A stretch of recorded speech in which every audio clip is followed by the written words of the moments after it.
Perfect. Now I have your number. Thanks. Hey, I'm Robbie Kramer.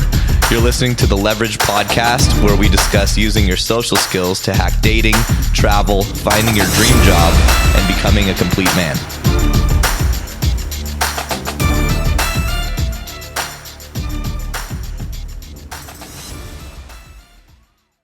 Hey guys, welcome back to the show. And as you're probably busy, I'm busy too. Everyone's busy, right?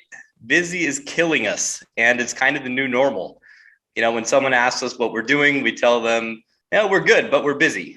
And, we all want to achieve our dreams and a life that matters. So we create these busy lives that make us feel important.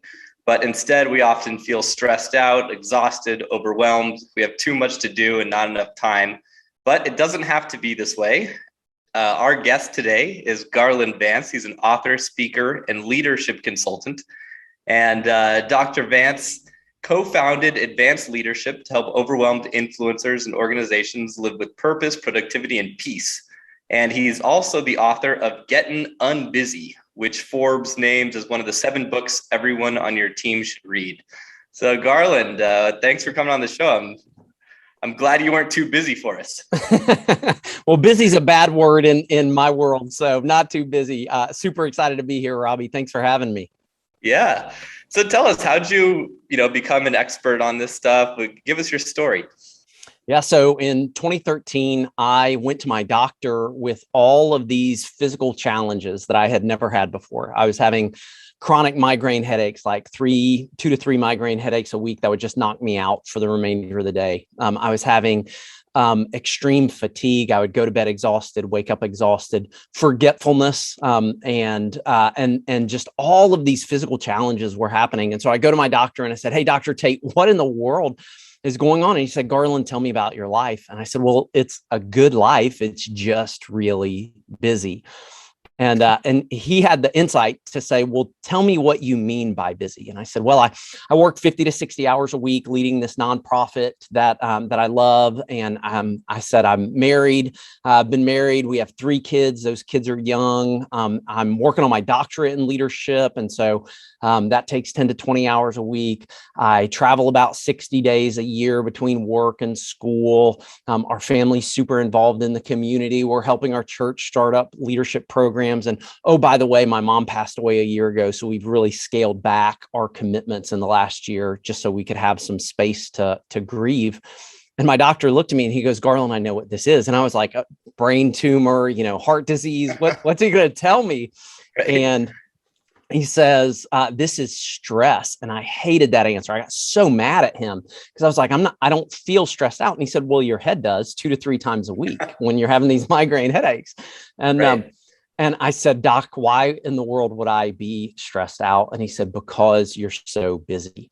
And so here I am, I'm working on this doctorate in leadership. Everybody I know, leaders included, are telling me how busy they are. And so I just decided to start researching it, almost like a little pet project of, I just want to see if busyness really is hurting me, if it really is hurting other people.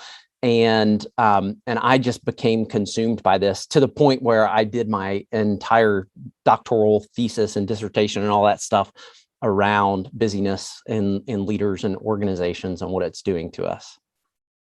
Well, that's those migraine headaches, man. I think I've had 1 or 2 in my life, and they're miserable. Oh my God, I can't imagine much worse. Yeah. Yeah, and it's funny. The one I remember, I think it was just one time that was brought on by stress. It's actually when like a girlfriend cheated on me, and it was crazy. Like I was on a flight and I got this crazy. I was totally stressed out about what was going to happen, and so I mean I can relate to 1, but 2 or 3 a week. I mean that's torture. Yeah, it was brutal. So why'd you decide to write the book?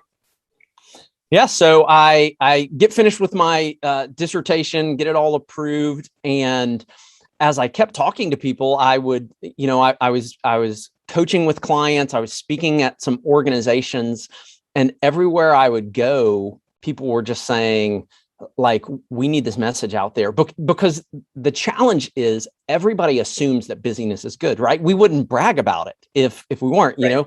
And so we're all talking about there's a busyness total as, like, oh yeah, I'm so busy, like everyone loves to say that. I'm right.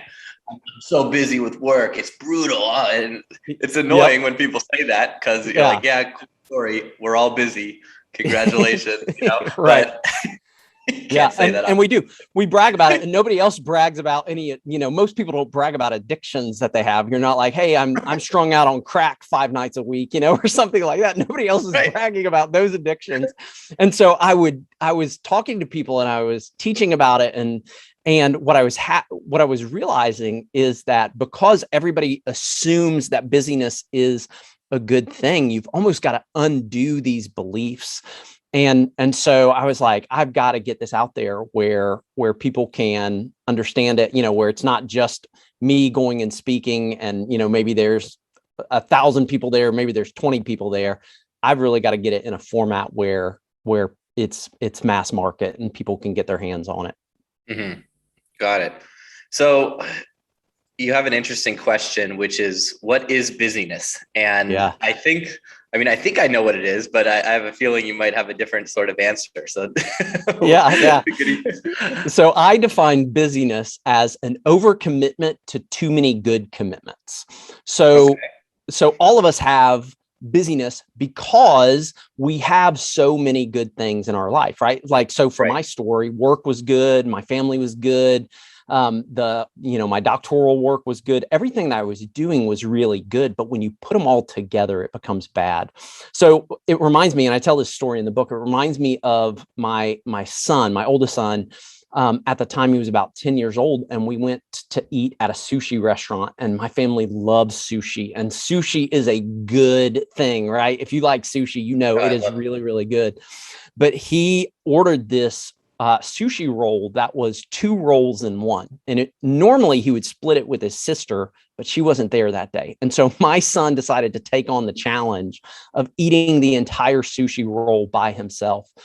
It was 3 years before we could say the word sushi without him turning green. I mean, he would just get so sick at his stomach every time he said sushi. Well, sushi's a really good thing, but when you eat too much of it, it becomes a bad thing. And that's exactly what busyness is all these good commitments that we put together, and it's literally killing us. Yeah. I mean, I've got the problem of, I'm a yes man. So, I say yes to most things, and I feel like that has opened many doors for me. Have you ever seen that movie? I think it's Yes Man. Yes, Man. Yeah. I just saw it recently. And it's a powerful sort of message in there, because and if you don't have much going on in your life and you're not busy, you want to be busy, because I guess boredom is kind of the opposite. And for me anyways, like, I hate being bored. It's I think when I was a little kid, my parents used to put me in timeout, which was forced boredom. And ever since then, I was like, I am going to do whatever I can to never be bored, which led to the opposite, of course, of being ridiculously busy, because you just say yes to everything. Yeah. So saying no to things is really a challenge for me, but it sounds like that is kind of the first step, or at least a huge important block of getting unbusy. Can you talk about that? Yeah, absolutely. So what we tend to do is we default to yes, and then we defend our no. So what do I mean by that? Whenever somebody asks us to do something, whether it's at work, whether it's a friend of ours asking us to hang out, we tend to default to yes. We just immediately say yes, and we don't even think about it. And then if we can't do it, we begin to defend our no. And so we give reasons or excuses why we can't. So I'm so sorry, I've got a commitment at that time, or, I'm just really busy right now. I'm not able to do it. Right. We'll even use that as an excuse. So we give these excuses to defend our no. And as soon as we do that, it opens up the door for the person we're saying no to kind of attack those no's and be like, oh, well, you can't do it at this time. Let's do it at another time. Right. So we kind of rearrange things. What I encourage people to do is to flip those and to begin defaulting to no and defending your yes. So defaulting to no means that when somebody asks you to do something, even if you don't say it out loud, your mental default is, I'm not going to do that. I've already got enough on my plate. I don't need to add something else to it. So even if you don't say it out loud, you're thinking that initially, and then you're defending your yes. So what does a well-defended yes look like? Well, first, it's slow. You don't have to say yes immediately. If you're going to say yes, you can say to somebody, can I have 24 to 48 hours to think about this? And if you really want to like add a ninja trick to it, you say, can I have 24 to 48 hours? It's probably going to be a no, but I just want to make sure, right? So you're already setting them up to expect that it's going to be a no. So a well-defended yes is slow. Second, a well-defended yes is careful. Like you're actually thinking about the ripple effect of saying yes to someone. So the other day I had a friend of mine who texted me and he was like, hey, I'm going to a baseball game on Wednesday. Do you want to go with me? Gates open at 6, game starts at 7, right? Now, this friend, he's a really, really good friend. But before I said yes, I needed to think through, okay, what does this mean for the ripple effect of travel time there? It's travel there. What does it mean, the ripple effect as far as, my family and the kids and what they have going on? Or are we going to miss out on any other opportunities that we've already said yes to? So I'm just kind of thinking through, is this okay? Because it's not, a 1 or 2 hour commitment. That's a whole evening. And so you think through carefully what's the ripple effect. And then the third criteria of a well-defended yes is you subtract before you add. So you don't say yes and then just add more and more and more and more. You really think about, do I need to take something out of my life in order to make room for something? So you subtract before you add. That's really a key way. And one of the best practices for learning to get unbusy is to switch and default to no and defend your yes. I like that because it's true. We all, or I'm sure a lot of us, just kind of default to yes. And then we end up canceling or, defending our no's. Yeah. Or even worse, we say yes to things. And then like 2 months in, or maybe 2 minutes in, we're like, why did I say yes to that? I don't really even want to be a part of that, but we've committed ourselves now. Right. And it's so much worse to break the commitment. I guess for me, when I say no to something, I feel bad. Like I have this, I think too much guilt because there's no, someone asked me just yesterday, I think a buddy said, hey, you and your girlfriend, they want to come to karaoke Friday night. And she didn't want to go. And I was not really caring or wanting to go. But I felt bad saying no. I was like, oh, he's going to be so upset if we don't go. I mean, how can we do that to him? But and so here's the good news is that's not unusual, but the good news is no is a muscle, right? So just like if you're working out your biceps or your triceps, when you first start doing it, you're going to walk away from a workout and you're going to be so sore the next day, right? And you're going to be so aware of the fact that you've worked out your biceps, but you keep doing it over and over and over again. And that muscle is going to get stronger and the soreness isn't going to be there quite to the same degree. I think it's the same way with no, is the more we get comfortable saying it, the easier it gets to say and the less we struggle with it, because every time we say yes, we're saying no to every other opportunity that we could have. So it really begins to help you. And here's the beauty of it, Robbie, is what I've found is people will often say, they'll ask me to do something now, but they'll say, I know it's probably going to be a no, but, and so like they're already, kind of laying the foundation. They're preconditioned that Garland's probably going to say no, but I'm going to ask him anyway. And it's not going to hurt my feelings if he does say no. And it makes you more valuable because you usually say no. And when you do say yes, they're probably way more excited, which is what I absolutely. I tell my clients for dating that all the time. It's like, if you're too available, then everyone's going to think, there's no value in having you there. It's not going to seem like a valuable invitation if your time is completely, just given out willy-nilly. So, yep, absolutely.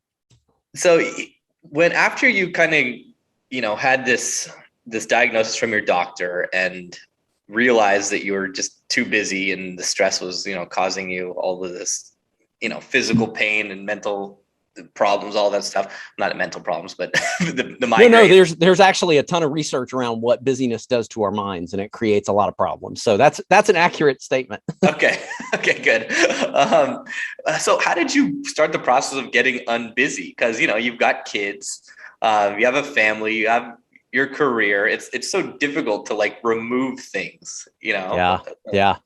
Well, what is that process like? One of the reasons I wrote the book is also because I wanted to be able to say to people, it took me about 5 years to figure it out, but I can teach you to do it in 30 days.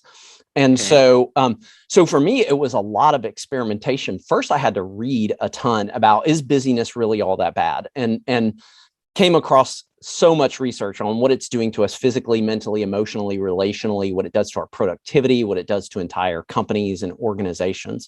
So once I was convinced, okay, busyness really is doing a lot of damage to us and we're all bragging about it, then it became, I almost had to make myself a human experiment and go, okay, what do I need to do?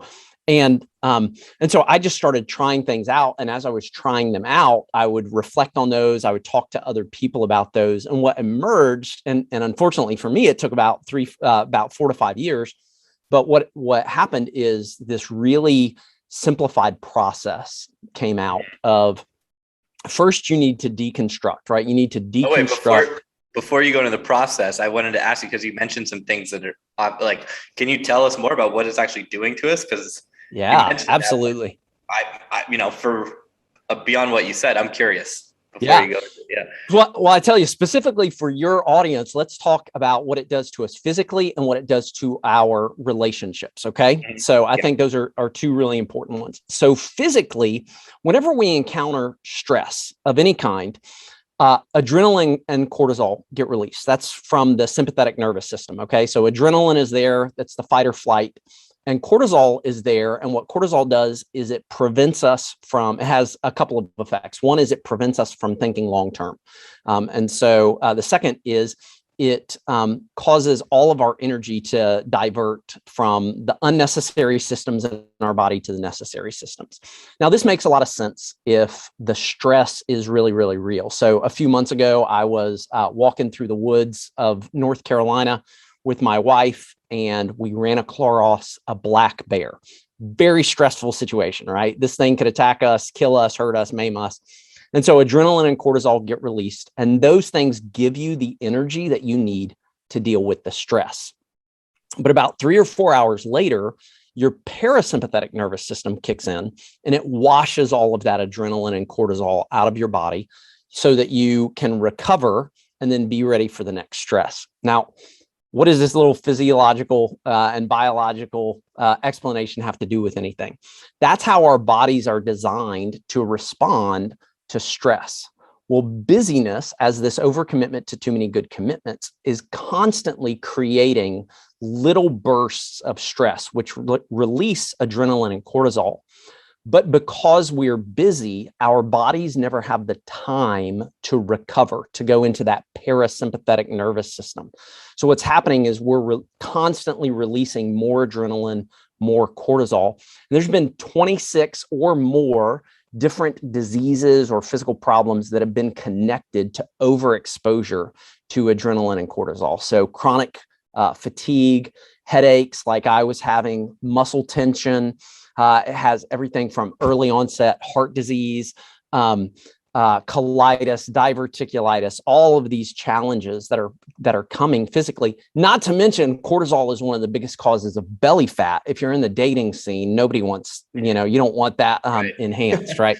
So you have this physical problem. You don't have the energy that you need. Your body's basically breaking down on itself. So that's the physical problem. But then there's the relational problem.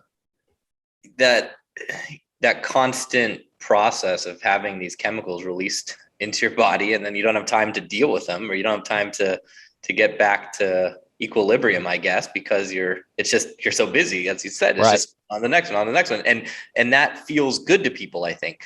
Yeah.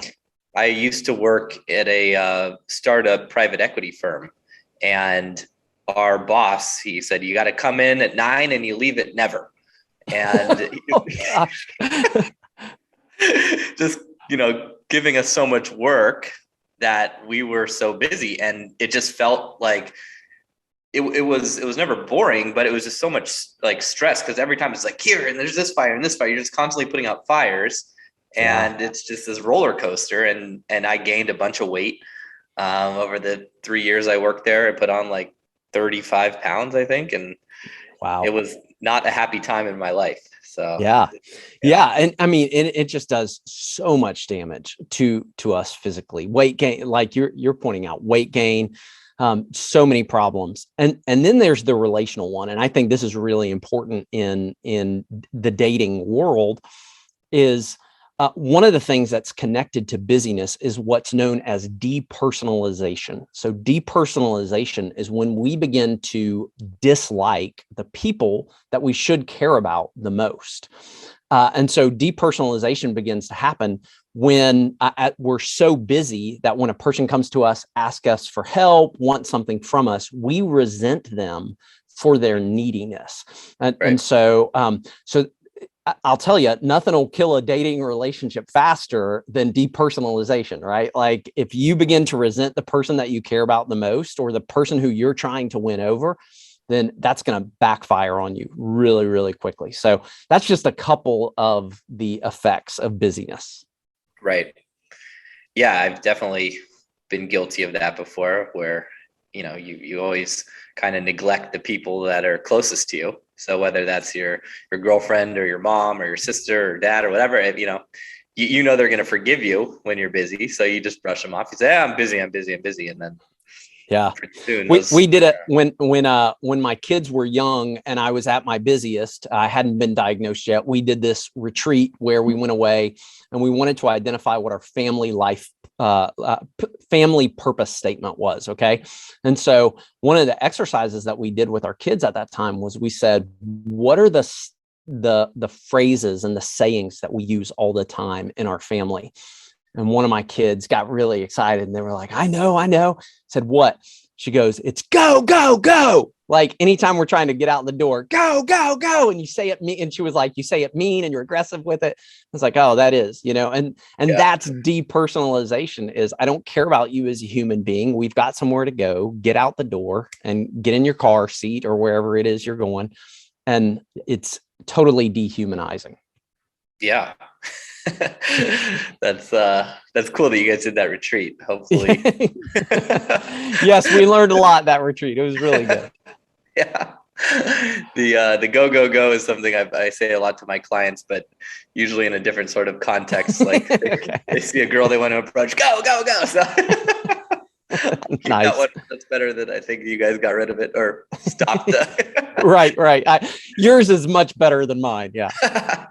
So you were telling before about, the kind of the steps that you took to get unbusy, right? Is that you're starting before I interrupted and asked to go back? Yeah. So what I discovered, and again, it took me a long time, but I can take people through it a lot faster, is there's really 5 simple steps that you have to do. So the first is you have to decide that busyness isn't worth it, right? So look at the research and you make a decision. I'm not going to be busy anymore. The second step is you begin to deconstruct. You deconstruct some bad habits. So we talked about one of those already, saying yes too quickly and too often. You begin to deconstruct some inhibiting beliefs that really keep you trapped in busyness. So we've found 3 major beliefs that people have that keep them trapped in busyness. I need to be more. I need to do more. I need to get more. Those are the things that really keep people trapped in busyness. So you begin to deconstruct some of the commitments and the habits and the beliefs that you have. The third is you begin to design the life that you want to live. And so you begin to say, what's the pace of life that I want to live? Do I want to be busy from 9 a.m. until never, or is there a different kind of pace that I want? Do I want my mornings to be slower or my evenings to be spent on family? You design the pace that you want, and then you begin to design the dreams and ambitions that you have, these really big goals. So what most people do is they aren't clear on what they want to achieve, what they want to accomplish. And as a result of that, they say yes to everything, hoping that somewhere in the middle of that, their dreams and priorities will emerge. And it just doesn't happen, right? We design our lives and then we begin to live that way. So you design the dreams and the priorities you want. Step 4 is you begin to develop that lifestyle. So what's the calendar that I need to have in order to achieve the goals that I want? What are the mindset that I need to have? How do I capture things as they're coming into my mind? And then finally, the 5th step is you draw others in. You draw in your family, your friends, and your coworkers as well. And so it becomes about a community of people who are committing to live an unbusy lifestyle together. Got it. Okay. And what if you're random? Well, what if you're not busy? Do you have because that's something I actually find with, well, they want to, so a lot of the people that listen to this podcast have a really busy work schedule, but then when it comes to their dating life, they either don't have enough dates, or they're kind of busy in one area of life, but not really busy in another area of life. And Right. then I don't know, I think their time management gets kind of jumbled up. Do you have any, I know yours is about getting unbusy, but if you're not busy at all, is there anything you Right. can say about that? Yeah, well, what I would say is a lot of times what happens, if I'm understanding what you're saying correctly, is we have this really busy area of our lives, right? Work begins to take over everything. And because of that, all the other areas of life get crowded out. Our relationships, our hobbies, and our social friendships, all these other things begin to get crowded out. What I would recommend people to do is to build what I call an end of work boundary. So for most of us, when we're working, the mentality is I'm going to work until A, I get the job done, or B, I fall over exhausted, right? And the problem in knowledge work is the job is never done. You're going to die with an unfinished to-do list. My dad just retired and he still has this unfinished to-do list from work, but he's retiring. So an end of day or an end of work boundary, what it does is it's where you say at this time every day, I'm finished. Work is finished, right? So for me, it's actually 4:30 in the afternoon. For some people, it might be 5:30, 6 o'clock, but you pick that time, you put it in your calendar. This is when work is finished for me. So what that does, it has 2 effects. One is it gives you the ability to communicate to all the people around you, I'm done at this time, right? So that opens up room for those other areas of life. But there's something else that happens when you do that that's kind of magic. And that is based on something called Parkinson's law, which says work expands to fill the time allotted.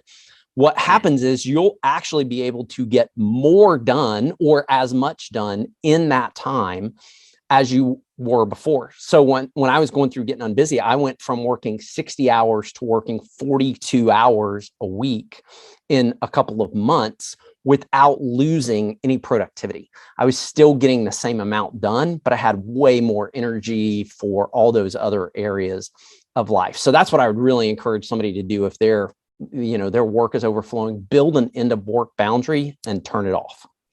So you pick a time basically, and anything after that, you just push it till the next day. Yep. Push it till the next day, push it until, or a few days from then, or even evaluate, is this really even important for me to do? Because I think a lot of times we do, again, busy work. Right. And so yeah, you push it until the next day. So I have a interesting sort of situation because my job, my main job obviously is as a coach and a content creator, if you will.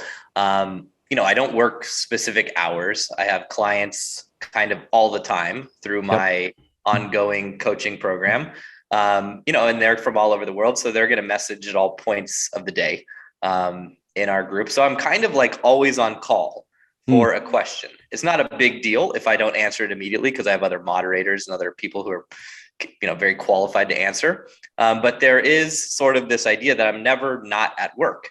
And that's my like main career. And then I also have a real estate sort of investment side business where I run vacation rental properties using Airbnb. Okay. And that's a great sort of, side income. And it's very hands off, except for the occasional sort of Airbnb message that you get that's very urgent, like Right. The toilet's overflowing and is flooding the house, or something of that nature. So between those two things, most of the time I have all the time, kind of free. I don't have any sort of schedule per se, unless I have clients in town that are there for a specific event. But I find myself kind of always working a little bit, if that makes sense. Sure. So I'm curious if you have any thoughts on that. Yeah. So what I would recommend for you in this kind of situation, and for those who are listening in, is because you cannot predict the times that people will contact you or the times that you're going to need to be on, the only thing that you can really do is pick the times that you're going to be off. Okay. And so whether that's setting up auto responders during a certain time, but again, so let's say maybe it's for you 6 p.m. until 11 p.m., and maybe that's too long. Maybe it's 6 until 8 p.m. and then you've got some other times throughout the day. But I would really recommend that you select times where you say, I'm off. And then if you have auto responders on or something along those lines, and it says, for you, because I value the relationships that I have, that's important for your brand, because I value the relationships that I have and I'm committed to maintaining those while I help you build yours.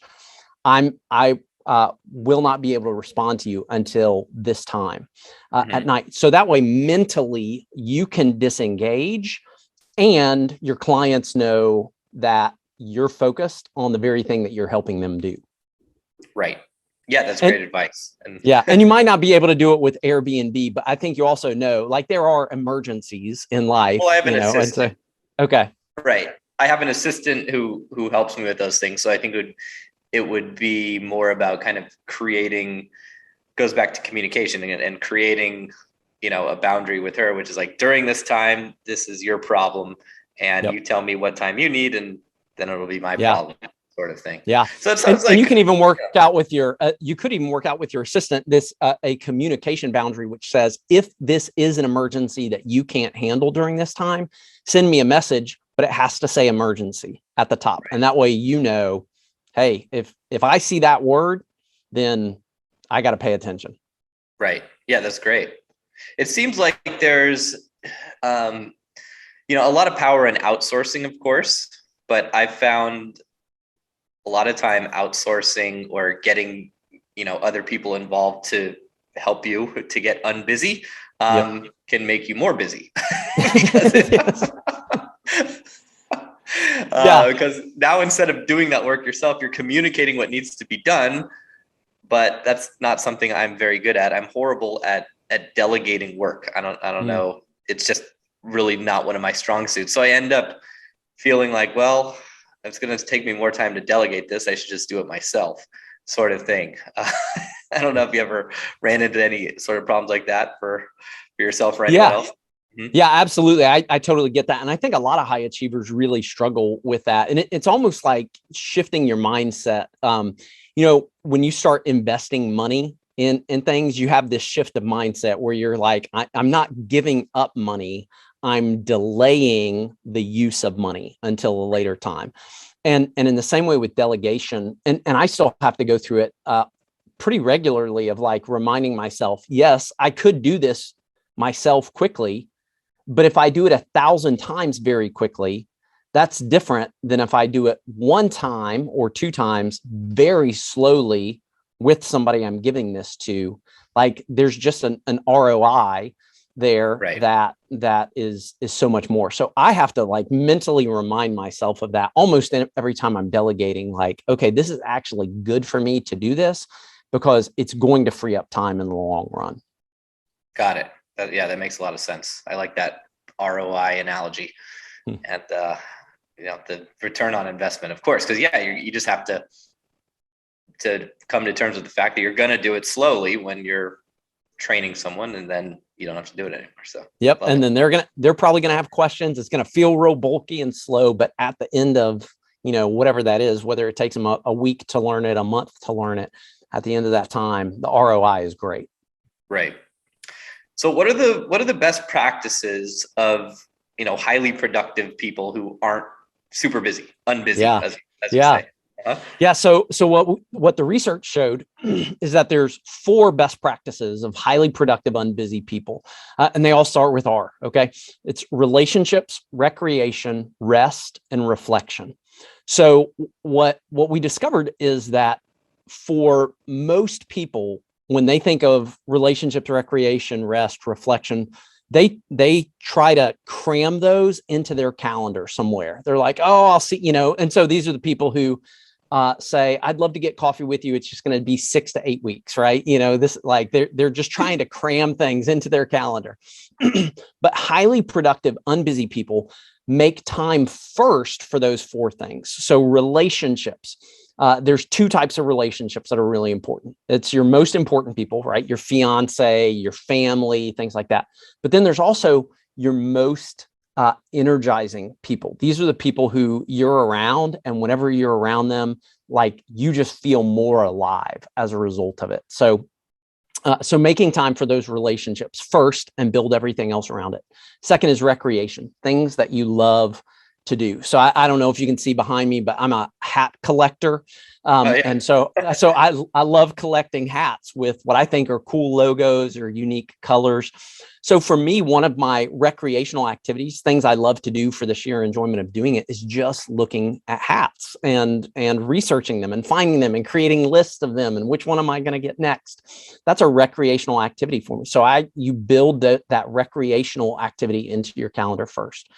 Third is rest, whether that's sleep, whether that's reading or mental disengagement. Like, you make time for that first. And then finally is reflection. So reflection is all about looking back in order to do better in the future, right? So it's kind of like reviewing the game film. If you're playing football or basketball or soccer or whatever it is, you review the game film. So you build time to look back in order to make the future better. Got it. Yeah, those are obviously super important, and I like the way you categorize them. So you also said that there's an exercise that can get 10 hours of time back a week. Yes. I'm very curious to hear what that is, because that sounds amazing. Yeah, absolutely. So actually, you and your listeners can get this for free. Go to killbusy.com/5, the number 545. And hopefully you can put a link in show notes. Yeah, I'll put a link. Okay. So, but it's free, free exercise. So here's what it is you go through and it's called the commit to uncommit challenge. Okay. So, you go through and you list out all of the commitments that you have, right? And it's, for you, it might be every client that you're working with, marketing that you're doing, houses that you're managing. For others, it might be every meeting that they have, all their, the outside activities that they're doing. You literally go through, you list every activity that you're a part of, or every commitment. And then right beside that, you put in how much time that takes on a weekly basis or a monthly basis. So you can really see, how much time am I spending on all of these activities? So then next to that, you give one of 3 faces for each of those activities. You give a happy face, right? Where you go, yeah, I love this. This adds energy to me. You put a sad face. I don't love this. This sucks the life out of me, drives me crazy. Or you put like a straight mouth face, a meh kind of face. And it's like, I don't feel good or bad about this whatsoever. And from there, what you're really trying to do is say, how can I get out of these meh and these sad type of commitments that I have? Can I delegate those to somebody, like we were talking about a second ago? Can I trade services with somebody where I take something that's really energizing for me, but they take something off my plate that's energizing for them, but I hate doing. So can I trade this? Can I get rid of it in some way? If you're a part of a book club that you just hate being a part of, like, just get rid of it. Or do I just have to accept that this is what I want? And what we found is that when you begin to go through and you score each of those, right? This is happy, sad, meh kind of thing. And you think about what you can do to get out of that commitment. You free up between 5 and 10 hours every week for at least the next year. So you're talking about, if you get 10 hours freed up, you're talking 520 hours over the course of the next year for an exercise that'll take you about an hour to do. Yeah, that's awesome. I think I'm going to do it, and everyone listening, I hope, does it too, because it's a no-brainer for sure. Yeah, absolutely. So what are some of the benefits of getting unbusy? I mean, there's the obvious ones, of course, but I'd love to hear from you exactly what those are. Yeah. So I think there are a ton. The biggest one that I have found is you take back control of your life, right? So what busyness is it's an attempt to get more out of life by cramming more into life, right? Mm-hmm. But the more that we cram in, the less we get to slow down, the less we get to stop and smell the roses, as the saying goes. So the biggest benefit that I've found is that the quality of life that you have is increased exponentially. One, you're spending more time on the things that really matter to you, and you're spending more time with the people who really matter to you.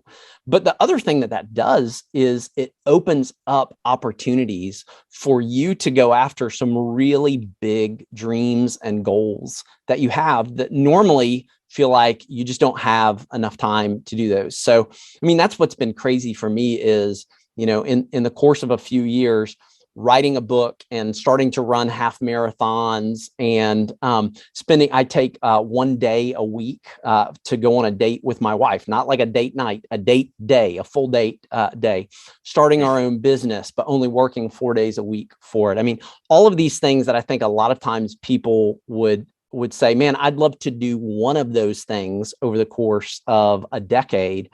And we've been able to do all of those things in the course of a few years, but it's because we got unbusy. And so the quality of life, the quality of relationships, and the ability to really make significant progress on those big dreams and high priorities that you have, that happens so much faster because you've got that time in your life to do it. Yeah, because otherwise that stuff is always pushed back until later because you got to deal with the stuff that you're busy with. And, right. Yeah, you never end up doing the things you really want to do because you're just kind of in putting out fire mode. Yep.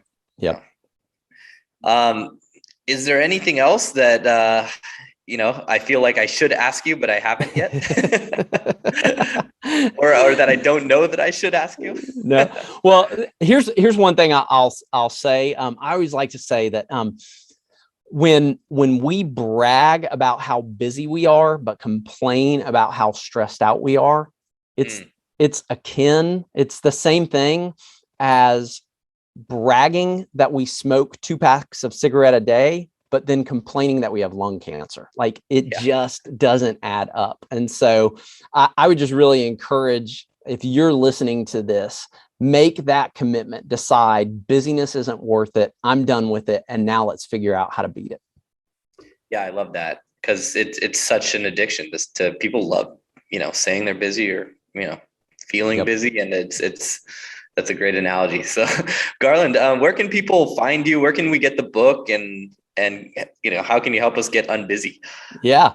So let me give you 2 websites to go to. The first is killbusy.com. So if you listen to this and you're like, man, I'm ready to get unbusy, you can go to killbusy.com. I will give you the book for free if you'll pay for the shipping and handling. Okay. And so that's the easiest way to get a hold of getting unbusy.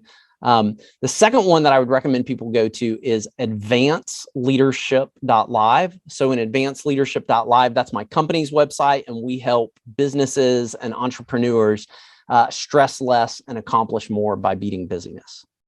Awesome. Well, I'll have the links in the show notes, and you You guys should definitely, if you're busy and you don't get this book and you complain about being busy,